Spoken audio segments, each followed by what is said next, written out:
রাধে বন্ধুরা, সুপ্রভাত সকলকে। কেমন আছো তোমরা সবাই? আমাদের গল্পকথার নতুন আরও একটি ভিডিওতে তোমাদের সকলকে জানাই স্বাগতম। আশা করছি সবাই খুব ভালো আছো, সুস্থ আছো, আর আমরাও বেশ ভালো আছি। আর এখন ঘড়ির কাঁটায় বাজে ওই ভোর 5:30 মতো হবে। আর আজকের দিনটা হচ্ছে সোমবার। তো চলো তোমাদেরকে সাথে নিয়ে আজকে সুন্দর ভ্লগটা এখান থেকে শুরু করে দিলাম। আশা করছি আজকের ভিডিওটাও তোমাদের খুব ভালো লাগবে। তো সকালবেলা ফ্রেশ হয়ে যেই না ছাদে গেছি, দেখো আজকে ভেবেছিলাম হয়তো সূর্য উঠবে না, মানে উঠবে আর একটু দেরিতে, কিন্তু ছাদে গিয়ে দেখি অলরেডি সূর্য উঠে পড়েছে। আর ইদানিং করে এত তাড়াতাড়ি রোদ উঠে যাচ্ছে না, বেশি বেলা হলে জানো তো কাজ করতে খুব কষ্ট হচ্ছে। আর এখন করে তো আমাকে তাড়াতাড়ি করে দিনটা শুরু করতে হয়, যার জন্য বলতে পারো শেষের দিকে গিয়ে না অতটা কষ্ট হয় না, রান্নাবান্না অনেকটাই কমপ্লিট করে রাখি।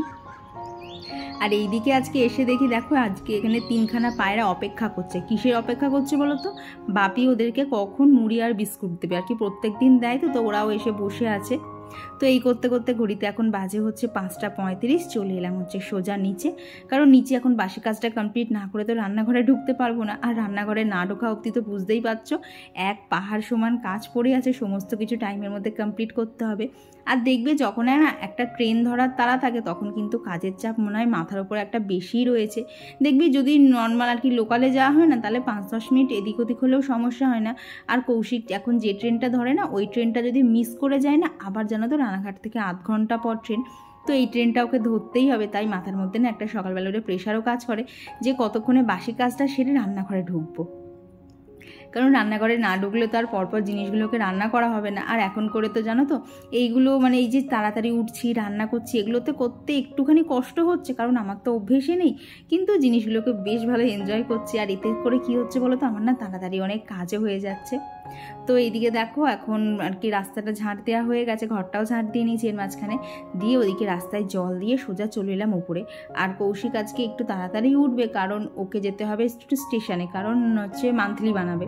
তো সেই জন্য বললো আগে করে বানিয়েই আসি, কারণ যখন আমি টিকিট কাটতে যাব তখন যদি করতে যাই অনেক লাইন পড়বে।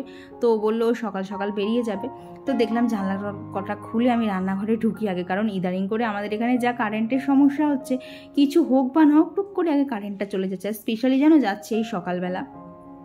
এদিকে দেখো আমার স্পাইডার প্ল্যান্ট গাছটাতে কি সুন্দর রোদ লাগছে না? তো ওই যে যেমন ভাবা তেমন ঘটেও গেল, নিচে আসতে না আসতেই কারেন্টটা চলে গেল। তো নিচে তো এমনিতেই বুঝতেই পারছো ভোরবেলা এমনিতেই সেরকম অন্ধকার অন্ধকার থাকে, তাই মোবাইলে ফ্ল্যাশটা জ্বালিয়ে কাজ করছিলাম। তা ভাবলাম ফ্ল্যাশটা আর কি টর্চটা না জ্বালে তাহলে তোমাদের সাথে ভিডিওটা অন করি, তাহলে আর কি আলোটাও হবে, আবার তোমাদের সাথে ভিডিওটাও শেয়ার করা হবে।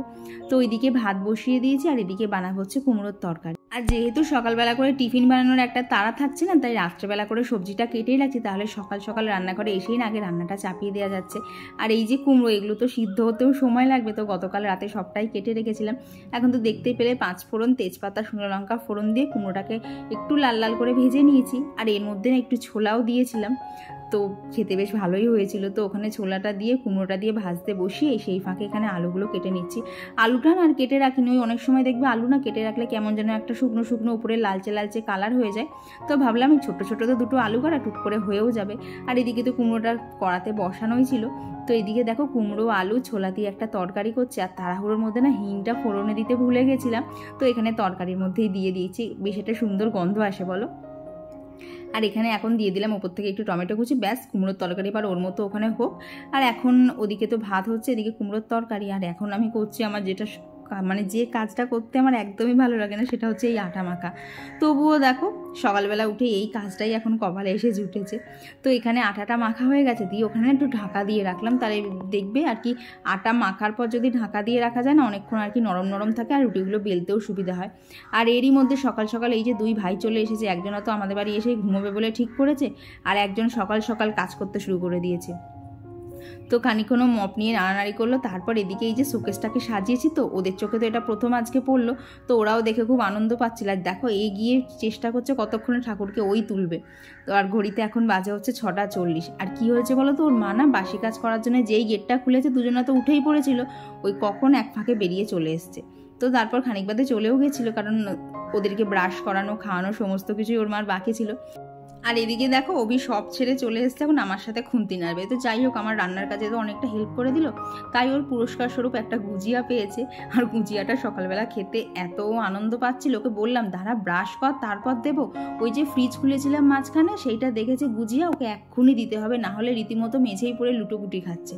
তো এর মাঝখানে আবার কারেন্ট একটুখানি এসেছিল, তবে তারপর কি হয়েছে তোমাদেরকে চলো দেখাচ্ছি। তো আর কি অন্ধকারের মধ্যেই তো আটাটা মেখেছিলাম, তবে রুটিটা করার সময় না কারেন্টটা ছিল আর কি, ফ্যানটা চালিয়েই করছিলাম, ফ্যানটা ওইদিকে চলছিল। কি বলতো, ফ্যান চালালে না রান্নাঘরের মধ্যে হাওয়াটা ঢোকে না, যার জন্যে আর কি কাজ করতে অসুবিধা হয় না। আর রুটিগুলো দেখো আজকে প্রত্যেকটা রুটি কি সুন্দর ফুলকো ফুলকো হয়ে ফুলছে। ওই যে কি হয় বলো তো, আটা মাখার সঙ্গে সঙ্গে যদি রুটি করতে যাই না, আমার একটা রুটিও ফোলে না, কিন্তু এই মিনিট 10 যদি ঢাকা দিয়ে তারপর রুটি বেলে করি না, আমার প্রত্যেকটা রুটি ফোলে। তো ওদিকে কৌশিকের ভাতটা ঠান্ডা হতে দিয়েছি, আর এরই মধ্যে বুঝতেই পারছো চারপাশ থেকে আবার কারেন্ট চলে গেছে। মাঝখানে একটুখানি আমাদের সাথে দেখা করতে এসেছিলো, তো দেখা করা হয়ে গেছে, আবারও চলে গেছে। তো এইদিকে দেখো ওকে ভাত আর কুমড়ো তরকারি দিয়ে দিয়েছি। আর এইদিকে আজকে থেকে এইটা চালু করলাম। ও কি বলছে বলো তো, সকালবেলা করে যে রুটিগুলো করে দিচ্ছি না, ও যখন দুপুরবেলা খাচ্ছে তখন অনেকটাই ঠান্ডা আর শক্ত হয়ে যাচ্ছে। তো রুটিগুলো না একটুখানি জলে ভিজিয়ে হাওয়ায় মেলে দিয়েছিলাম, আর যেই শুকিয়ে গেছে তারপরেই রুটিগুলো টিফিন বক্সে দিয়েছি। আর এটা কেমনভাবে করি তো চলো তোমাদেরকে নেক্সট একটা ভিডিওতে দেখিয়ে দেবো। আর এদিকে কৌশিকের টিফিনটা তো প্যাক করা হয়ে গেছে, এখন ওকে গ্লুকনডিটাও গুলে দিলাম। ব্যাস এখন ওকে জাস্ট ও বেরিয়ে গেলে আমি একটুখানি স্বস্তি পাবো, এইরকম আমার মনে হচ্ছে। তো এদিকে ওর টিফিনগুলো একদম প্যাক করে দিয়েছি, এখন স্টেপ বাই স্টেপ ভরে দিলেই হবে। আর এই টিফিন বক্সগুলো দেখো এমন বাইরে থেকে দেখলে মনে হচ্ছে কত বড় টিফিন বক্স, ভেতরে কত খাবার ধরে, কিন্তু খাবারের বেলায় ধরে সেই একটু খাবার। একটা টিফিন বক্সে না জানো 2টো রুটির বেশি ধরেই না, 3টে যদি ঢোকাতে যাই তাহলে দেখি আর কি ঢাকনাটা বন্ধ হয় না। তো যাই হোক, এখানে ওর কি টিফিনটা রেডি করে দিয়েছি, ও ওখানে নিচে ভাত খাচ্ছে আর আমি এসেছিলাম উপরে। আর এদিকে এসে দেখি দেখো কৌশিক আমার কিরম কাজ বাড়িয়েছে, ও গাছে জল দিয়েছে। গাছে তো জল দিয়েছে, তার সাথে দেয়ালটাকেও ভালোভাবে স্নান করিয়েছে। ওকে এত বলছি তুমি ওইভাবে জল দিও না, দেয়ালে একটা সাদা জলের স্পট পড়ে। এমনিতে কি বলতো, আমাদের এই দেয়ালগুলো না কি ওয়াটারপ্রুফ মতো করা আছে, তো আর কি দেয়ালে জল দিলেও না রং ওঠার চান্স নেই, কিন্তু তবুও জানো তো জল যদি ওইভাবে দেয়ালে শোকায় না, কিরম যেন একটা সাদা সাদা দাগ পড়ে। তো সেই জন্য ওকে এত বলছি, ও তো সেই শুনবেই না। এবার থেকে ভাবছি গাছটাকে আমি আগে করে জানলায় দিয়ে দেবো, তাহলে আর জল দিতে পারবে না। তো যাই হোক, এদিকে বিছনাটাও তোলা হয়ে গেছে, এখন জানলাটা খুলে দিলাম, কারণ বিছনা তো তোলা হয়ে গেছে, এবার জানলা খুলতে কোনো সমস্যা নেই। নাহলে জানলা দিয়ে যদি আশপাশের বাড়ির লোক দেখে এখনও বিছানা তোলা হয়নি, খুব বিশ্রী দেখতে লাগবে। তো এখানে এখন ঘরটা ঝাড় দিয়ে নিচ্ছি। তো বলতে পারো যখন এই যে নিচের সমস্ত কাজ ছেড়ে ওপরে এসে ঘরটা ঝাড় দিই না, তখন মনে হয় না সকাল থেকে অনেকটা সামলে নিয়েছি, এবার একটুখানি ধীরে সুস্থে কাজ করতে পারবো। আমার গত ভিডিওতে ঘরকন্যা সুস্মিতা থেকে দিদিভাই লিখেছে যে টপ লোড ওয়াশিং মেশিন হওয়ার এই একটাই সুবিধা, মাঝখানে পজ করে শার্টের নোংরাগুলো ঘষা যায়। হ্যাঁ গো, এটাই জন্যই আমার টপ লোডগুলোই বেশি পছন্দ হয়, ফ্রন্ট লোডটা আমার একটুও ভালো লাগে না। আর যে ওয়াশিং মেশিনটা দেখছো ওটা কিন্তু আমাদের কেনা না, ওটা আমাদের গিফটে পাওয়া আর কি, বিয়েতে কৌশিকের কোন মামা যেন গিফট করেছিল। তো যাই হোক, দেখে শুনে ভালোটাই দিয়েছে, যার জন্য আমার কিন্তু কাজ করতে খুব সুবিধা হয়। আর দেখবি শার্টের শার্টের কলার বলো হাতার কাছে বলো, ওই সমস্ত জামা কাপড় তো একবারে আর কি কাঁচা হচ্ছে, ওইগুলো না কি বলবো, চিটে ময়লাগুলো দেখবে ওঠে না। তো যদি হাতে করে এরকম ঘষে দেওয়া যায় না, খুব সুন্দর ময়লা ওঠে। তো এইদিকে দেখো তোমাদের সাথে কথা বলতে বলতে আমার কিন্তু ঘরটা ঝাড় দেওয়া কমপ্লিট হয়ে গেছে, আর ওইদিকে কৌশিকের খাওয়া দাওয়া কমপ্লিট, ও এখন উপরে এসে রেডি হবে। তো সেই ফাঁকে ভাবলাম গাছটাকে একটুখানি হাওয়ার দিকে দেই। এই গাছটার না কি সমস্যা হচ্ছে, ওকে ঘরে রাখলে ওর ঠিকঠাক গ্রোথ দেখতে পাচ্ছি না, বাইরে দিলে ওর ঠিকঠাক আমি গ্রোথ দেখতে পাচ্ছি না। তো কৌশিক ওদিকে রেডি হয়ে গেছে, এখন এই যে ওর ফোন, পার্স, ঘড়ি সমস্ত কিছু ওর হাতের কাছে একটু এগিয়ে দেই, কারণ জামা প্যান্টটা আমাকে এগোতে হয় না, ওটাও আগের দিন রাত্রেই কোন জামাটা পরবে কোন প্যান্ট পরবে নিজেই ঠিক করে নেয়। তবে এই টুকটাক কিছু খুচখাচ জিনিসপত্র ওর হাতের কাছে এগিয়ে দিলে একটুখানি সুবিধা হয় আর কি। কারণ কি দেখো, এই তো সকালবেলা বেরোচ্ছে, সেই রাতে বাড়ি ঢুকবে, ওরও তো রাত্রে এসে কি সকালবেলায় মনে তো হয় আরেকটুখানি ঘুমোই, তাই ওকে আর কাজের জন্য কোনো জোরজার করি না। তো কৌশিক বেরিয়ে গেলে এই যে এখানে বাপির ডালটাও করে নিয়েছি এক চান্সে, আর কি ডালটা দেখলাম তাড়াতাড়ি হয়ে যাবে, তো বসিয়েই দিয়েছিলাম। তো দেখলে তো সকাল থেকে আজকে এতবার কারেন্ট গেছে, পুরো কাজ আমায় অন্ধকার করতে হচ্ছে। সব থেকে কষ্টকর হয়েছে বলতে রুটিটা করতে, পেটের কাজটা পুরো গরম হয়ে যাচ্ছে, ঘামছি, তার মধ্যে রুটি করছি। আজকে বিভৎস কষ্ট হয়েছে করতে। আর কি কদিন তোমাদেরকে বলছিলাম না কাজগুলো করতে আমার কষ্ট হচ্ছে না, বেশ আনন্দই লাগছে। আজকে হাড়ে হাড়ে টের পেয়েছি কষ্ট কাকে বলে বাবা। একটুখানি হাওয়ার জন্য হাঁপির তেজ করছিলাম। আরও কী হয়েছে বলো তো, প্রথমে তো নয় কারেন্ট ছিল না মানা যায়, পরে এসে যে আবার চলে গেল, ওই তখন ফ্যানটা চালিয়েছি, তারপরে আরও বিভৎস গরম লেগেছে। তো কৌশিক তো বেরিয়ে গেছে, দিয়ে আমি নিচে বাপির ডাল আর রুটি রেডি করে এসেছি। এখন তো বাজে 1:45, এখন আর বাপিকে কী খেতে দেবো। তো বাপিকে দিয়ে দেবো, মানে 9:30টার মধ্যে দিয়ে দেবো, কারণ এইসবের মাঝখানে উপোস করে আছি। ঠাকুরের মন্দিরে যাব হচ্ছে বাবার মাথায় জল দিতে। তো 9:30টার সময় না আমাদের এখানে যে মন্দিরটা আছে ওখানে পুরোহিত থাকে, তো 9:30টার সময় যাই, তাহলে বেশ মন্ত্র পড়ে বেশ ভালো করে পুজো দেওয়া যায়। তবে দেখছি তোমাদের সাথে শেয়ার করতে পারি কিনা, কারণ কী বলো তো পুজো টুজো তো মানে সচরাচর ফোন টোন বার করতে ইচ্ছা করে না। দেখছি আজকে ফোনটা নিয়ে যাবো, তোমাদের সাথে হয়তো পুজো করাটা শেয়ার করতে পারবো না, কারণ তখন ভক্তি করে দিতে হয়। আমি শেষ মুহূর্তে দেখবো যদি শেয়ার করতে পারি। তো এখন বেশ কিছু টুকিটাকি কাজ আছে, সেগুলো করবো, বাট তার আগে একটুখানি বসবো। প্রচণ্ড গরম লাগছে, তার মধ্যে সত্যি কথা মানে বলতে নেই, আমার গলাটা শুকিয়ে গেছে, জল তেষ্টাও হালকা হালকা পাচ্ছে, বাট একটুখানি ফ্যানের নিচে বসলে আশা করছি ঠিক হয়ে যাবে। তো তারপরে কাজ আছে, এই দেখো এখানে জামা কাপড় পরে রয়েছে, প্লাস কালকে এই শোকেসের অনেক জিনিস নিচে নিয়ে যাওয়া হয়েছে। শোকেসটা দেখো কীরকম বিশ্রী হয়ে পড়ে রয়েছে, শোকেসটাকে গোছাতে হবে। এদিকে টুকটাক ডাস্টিং বাকি আছে, গতকাল তো কিচ্ছু ডাস্টিং করিনি, কারণ কৌশিক বাড়ি থাকলে হয় না, কারণ রান্না বান্না অনেক থাকে, আর কালকে তো এমনিতেই রান্না কাজ অনেক ছিল। তো এইসব হচ্ছে ব্যাপার। তো চলো এখন একটু বসে নিই, আবার পরে দেখা হচ্ছে। আর কৌশিক তো চলে গেছে, এখন বলতে পারো টুকটুক করে সংসারের যাবতীয় যা কাজ আছে সেই কাজগুলোই এক এক করে করবো। তো আগেই এই জামা কাপড়গুলো গোছানো দিয়ে শুরু করলাম, অনেক জামা কাপড় জমা ছিল। আর জানো তো আমি একটা কথা প্রায় শুনে থাকি যে তোমরা তো বাড়িতে 2টো মানুষ থাকো, 2টো মানুষের এত কী কাজ। তো এই যে সারাদিন যে মানে রান্নাবান্না ছাড়াও যে কাজগুলো থাকে, সেই কাজগুলো কেন যে মানুষজন দেখতে পায় না সেটাই আমি বুঝতে পারি না। সবাই মনে করে 2-3টে মানুষের তো ওই তো একটুখানি রান্না, সারাদিনে আর কি কাজ থাকে। এই কথাগুলো জানো তো যখন কানে আসে এত খারাপ লাগে। হ্যাঁ, এটা ভেবো না যে এই কথাগুলো আমার বাড়ির কেউ বলছে, কিন্তু আশপাশ থেকে তো কানে আসে যে 2টো লোকের কী আর কাজ, 2টো লোকের কী আর কাজ। কিন্তু এই দেখো এই যে ধরো জামা কাপড় গোছানো, ঘরটাকে পরিষ্কার পরিপাটি করে রাখা, জিনিসপত্র ঝাড়াটাড়া করা, আর কি সমস্ত দিকগুলো পরিষ্কার পরিচ্ছন্ন রাখা, এগুলোও তো একটা কাজের মধ্যে পড়ে। মানে সারাদিনের মধ্যে 3জন মানুষ বলে শুধু যে রান্না করলেই আমার কাজ শেষ তা তো না।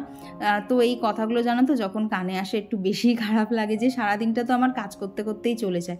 আর সংসারের কাজগুলো যেহেতু আমি মানে বাড়ির মধ্যে একাই মেয়ে, তাই প্রত্যেকটা কাজ কিন্তু আমাকে দায়িত্ব সহকারে পরিপাটি করেই করতে হয়, কারণ এই কাজগুলো যদি আমি না করি ওই কাজের মতো পড়েই থাকবে, কেউ করার থাকবে না।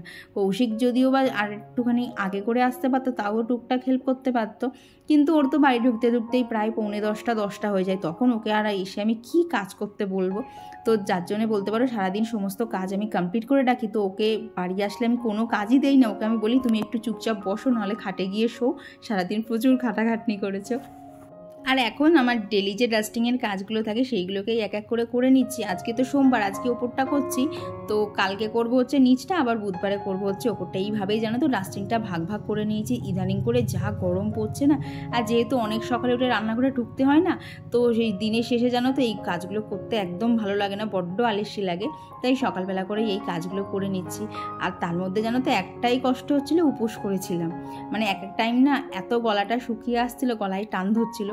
তো ভাবলাম আর তো বেশিক্ষণ নেই, তাড়াতাড়ি আর কি 9:30টার সময় পুজো দিতে যাব, তো তারপরে তো জল খেতেই পারবো। তো আজকে না এইদিকে শোকেসের কাজটা গোছাচ্ছিলাম, গোছাতে গিয়ে দেখি জানো একটা সেলোর এইরকম জগ রয়েছে।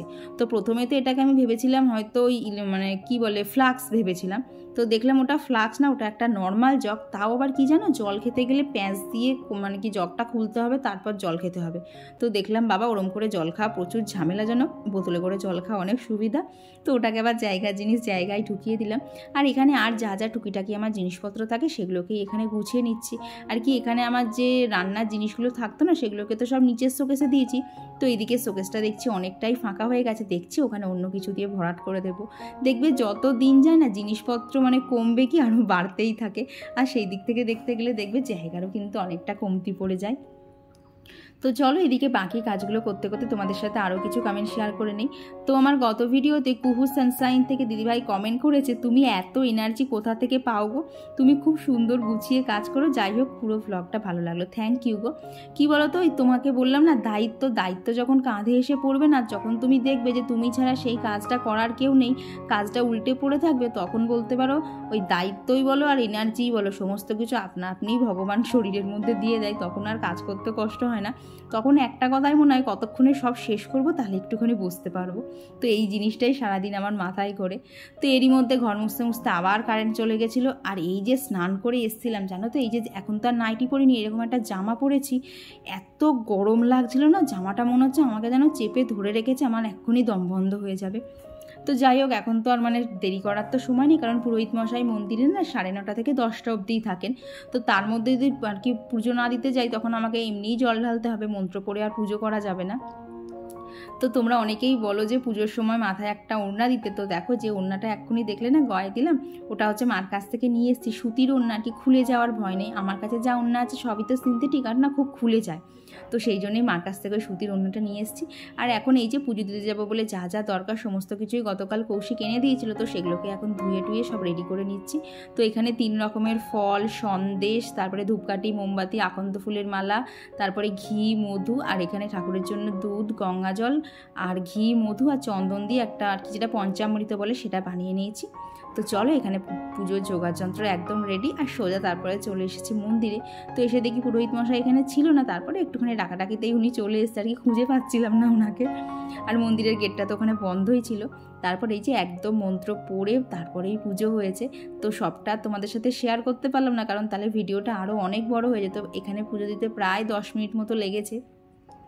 তো এখানে দেখো প্রথমে ঠাকুরকে দুধ গঙ্গা জল দিয়ে স্নান করিয়েছি, তারপরে নর্মাল জল দিয়ে, তারপর এখন মন্ত্র পড়ে ঠাকুরের পুষ্পাঞ্জলি দিয়ে ঠাকুরকে আকন্দ ফুলের মালা নিবেদন করে, ফল সন্দেশ সব নিবেদন করে একদম মন শান্তি করে পুজো দিলাম। আর ঠাকুরের কাছে একটাই প্রার্থনা যে আমার যে যে সমস্যাগুলো আছে ঠাকুর আমার শুধু একটু মিটিয়ে দাও, আর আমার কিছু চাই না।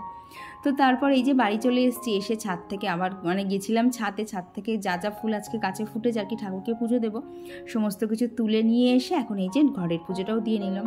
দেখলাম উপোস করে যতক্ষণ আছি স্নানও হয়ে গেছে, তাহলে ঘরের পুজোটা দেরি করে লাভ কি, একবারে পুজো টুজো দিয়ে তারপরেই রান্নাঘরে ঢুকবো। তো মন্দিরে পুরোহিত মশাই যেভাবে আর কি পুজো করান, প্রথমে দুধ গঙ্গা জল দিয়ে, তারপরে এমনি জল দিয়ে, তারপরে এই যে ফুল টুল দিয়ে সাজানো। বাড়িতেও জানো তো আমি এখন এইভাবেই পুজো করি, মন্দির থেকে ওটা শিখে এসেছি যে কার পরে কোনটা দিতে হয়। তো সেইভাবেই আজকে এখানে পুজো দিয়ে নিচ্ছি বাড়িতে। তো ওইদিকে মহাদেবকে তো পুজো দেওয়া হয়ে গেছে। এখন এই দেখো হাতে কিছু তুলসী পাতা নিয়েছি, এই তুলসী পাতাগুলো কৃষ্ণের চরণে, গোপালের চরণে, তারপরে দিকে গুরুদেবের চরণে, তারপরে হচ্ছে গীতায়, সমস্ত জায়গায় তুলসী পাতাগুলো দিয়ে দিলাম। দিয়ে এখন ঠাকুরকে ভালোভাবে ফুল দিয়ে সাজিয়ে চলো পুজোটা দিয়ে নেই। আর এই যে গোপালের কাছে দিয়ে দিলাম যে জুঁই ফুলগুলো গাছে ফুটেছিল সেইগুলো। আর এইদিকে যে গাছে লক্ষ্মী জবাগুলো ফুটেছিল না, তারই একটা মা লক্ষ্মীর ঘটে দিয়েছি, দিয়ে এই যে ঘটে 3বার জলও দিয়ে দিয়েছি। তো চলো, আমার পুজো এখন প্রায় কমপ্লিট, এবার শুধু ঠাকুরের আরতিটা করা বাকি, তাহলেই কিন্তু আমার পুজো দেওয়া হয়ে যাবে। আর তোমরা অনেকেই বলো যে আমার পুজো করা দেখতে তোমাদের ভীষণ ভালো লাগে, জানো তো এটা শুনে আমার খুব ভালো লাগে, কারণ আমি অত নিয়মকানুন জানি না, তবে মন থেকে যেটা যার পরে করার ইচ্ছা করে, যেটা যেভাবে করার ইচ্ছা হয় সেটাই কিন্তু আমি করে থাকি।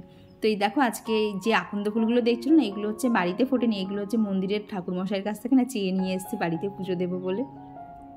তো এই যে আমার পুজো দেওয়া কমপ্লিট। তারপর আজকে আমার ব্রেকফাস্টে ছিল হচ্ছে রুটি আর তার সাথে গরম গরম আলু ভাজা। তো খাওয়া দাওয়া কমপ্লিট করে এইবার লেগেছিলাম রান্নায়। তো রান্না মোটামুটি ধরো ভাত ডাল সমস্ত কিছুই হয়েছিল, শুধু ওই পনিরটা করাই বাকি ছিল আর কি। পনিরটা না ওই পুজো দিতে বেরিয়েছিলাম তখন মিষ্টির দোকান থেকে নিয়ে এসেছি, কিন্তু একটাই সমস্যা জানো, পনিরটা একটুও ভালো ছিল না, কেমন কেমন যেন খেতে ছিল। মানে সেই মানে পনিরের যে একটা দুধের টেস্ট থাকে না, সেটা তো বিন্দু মাত্র ছিল না, আর মানে ঝোলটাও একটা কেমন যেন হয়েছিল, তোমরা শেষের দিকে দেখতেই পাবে। তো এখানে মশলার মধ্যে দিয়েছি জিরে, আদা, কাঁচা লঙ্কা, টমেটো, আর কি নিরামিষভাবেই করবো, আজকে তো সোমবার, তো সেইভাবেই করবো। তো দেখো এখানে পনিরটা যখন থেকে ভাজতে শুরু করেছি আমার তো আর রান্না করতেই ইচ্ছা করছিল না, কারণ পনিরটা বিন্দু মাত্র ভালো ছিল না, আর বললাম না কেমন যেন একটা খেতে। তো চলো এদিকে রান্না করতে করতে আরও কিছু কমেন্ট শেয়ার করে নেই। তো আর আমার গতদিনের ভিডিওতে কমেন্ট করেছিল রামেন বৈদ্যা থেকে দিদিভাই, আর কমেন্ট করেছিল শ্রীপর্ণা। তো শ্রীপর্ণা লিখেছো যে বাড়ির হোম ট্যুর দাও, ঠিক আছে গো দেবো, তোমরা অনেক দিন ধরেই রিকোয়েস্ট করছো, কিন্তু জানো তো একটুখানি বেশ গোছানো সময় পাচ্ছি না, যার জন্যই করে উঠতে পারছি না। আর কমেন্ট করেছিল দুর্গা কন্টাই ব্লগ থেকে, আর কমেন্ট করেছিল ঝর্ণা এজেন্সি থেকে দিদিভাই, পূজা আনভি লাইফস্টাইল থেকে দিদিভাই, আর কমেন্ট করেছিল ময়ূরী দিদিভাই, মরিম রেজা থেকে একজন দিদিভাই, এমডি মানিক থেকে দিদিভাই, আর কমেন্ট করেছিল দোয়েল ঘরকন্যার হেসেল থেকে, আর কমেন্ট করেছিল রুমা ব্লগস থেকে দিদিভাই, সোমা গাঙ্গুলি দিদিভাই, রাজবীর ঘোষ আইডি থেকে একজন দিদিভাই, আর কমেন্ট করেছিল কোয়েল জয়শ্রী বিশ্বাস দিদিভাই, আর কমেন্ট করেছিল অভিদীপা লাইফস্টাইল থেকে, আর কমেন্ট করেছিল চৈতালি দাস দিদিভাই আর মনামি সরকার দিদিভাই। তো তোমাদের সকলকে জানাই অসংখ্য ধন্যবাদ। ও আরও কমেন্ট করেছিল সুমনাকর মিউজিক্যাল থেকে দিদিভাই, ঝুমা বিশ্বাস দিদিভাই আর সুরভিতি তাতান শর্টস থেকে দিদিভাই, লিলিমা মাইতি দিদিভাই আর পুষ্পা জয়স্তরী ব্লগ থেকে। তো তোমাদের সকলকে জানাই অসংখ্য ধন্যবাদ। তো ওদিকে তো দেখলে রান্নাঘরটা সমস্ত ক্লিন করে আমার দুপুরটা এইভাবেই কেটে গেছে। তারপর বিকেলবেলা গেছিলাম একটুখানি ছাদে। এই সময় না গাছের জন্য তো টুকটাক আর কি যত্ন করা বলতে পারো। ওই জবা গাছে দেখবে খুব সাদা সাদা পোকা হয়, সেই সব পোকামাকড় মারা, গাছে কোথায় কি আগাছা জন্মালো সেইগুলো সমস্ত কিছু থাকে। তারপর নিচে এসে সন্ধে টন্ধে দিয়ে ওদিকে বাপির খাবার দাবার রেডি করে সোজা চলে এসেছিলাম মার কাছে। কেন বলো তো, আজকে তো সোমবার, মা আর বাবা বাড়িই ছিল, বেশ একটা জমিয়ে গল্প হচ্ছিল। তারপর কৌশিক রাতে আমাকে আনতে গেছিলো, তো ও যাওয়ার পরেও না বেশ অনেকক্ষণই ওখানে ছিলাম। আজকে বেশ জমিয়ে একটা সবাই মিলে গল্প হয়েছে। তো দেখলে তো সন্ধ্যের দিকে মার ওখানে যাওয়ার ছিল, যথারীতি ওখান থেকে এসছি তখন 11টা বেজে গেছে, আজকে অনেকটাই লেট হয়ে গেছে। তারপর ধরো খাওয়া দাওয়া কমপ্লিট করেছে, আর কালকে পিসি কাজ করতে আসবে না, রাতের সমস্ত বাসনও মাজতে হয়েছে, সব কিছু দিয়ে দেখো ঘড়িতে এখন বাজে 12টা 20। তো এখন শোবো, আবার কালকে 5:30টার মধ্যে উঠে পড়তে হবে। তো চলো আজকের ভিডিওটা এখানেই রাখছি। ভিডিওটা তোমাদের কেমন লাগলো অবশ্যই জানি, ভালো লাগলে প্লিজ একটা লাইক করে দিও। তো চলো এখনকার জন্য টাটা।